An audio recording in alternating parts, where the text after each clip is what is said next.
দুপুরবেলা খাওয়া দাওয়ার পর আমরা আবার চলে এসেছি একটু আলমারি গোছাতে। তো এত জামা কাপড় এই একসঙ্গে রয়েছে, সব এলোমেলো হয়ে গেছে। কিছুদিন আগেই একটা আমাদের বাড়িতে অনুষ্ঠান ছিল, আমার মেয়ের জন্মদিন ছিল। তো ওই জন্মদিন থাকাই আর কি, সব জামা কাপড় এটার থেকে ওটা, ওটার থেকে এটা, সব একদম এলোমেলো হয়ে গেছে। তাই আমাদের বাড়িতে তো মা এসছে, তো ভাবলাম মাকে দিয়ে একটু গুছিয়ে নিই।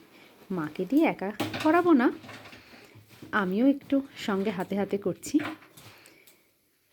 তো ভাবলাম আপনাদের সঙ্গে একটু শেয়ার করি। মা ওইটা ওইটা মানে আর একটা সেট, ওই যে নিচের ঘরে রয়েছে যেটা, ওইটার সেট এইটা। তাহলে আলাদা রাখো। এটা আলাদা রাখো। বিয়ের বেনারসিটা একটু দেখাও। ভাঁজ জামা কাপড় ভাঁজ করতে করতে এই যে বিয়ের বেনারসিটাও হাতের সামনে চলে আসলো, তাই ভাবি আপনাদের সঙ্গে একটু শেয়ার করি। এই যে এটা আঁচল, আর সামনের পাটটা দেখাও। এই যে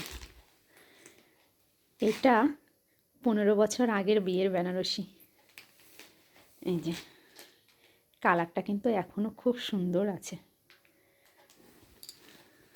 এখন আর পরা হয় না সেভাবে, কোনো অনুষ্ঠানেও পরা হয় না। তো আমরা আলমারিটাকে ভালো করে গোছাই, নতুন করে আবার কাজ করতে থাকি। এখনও প্রচুর জামা কাপড় পরে আছে। ভিডিওটা এখানেই শেষ করছি।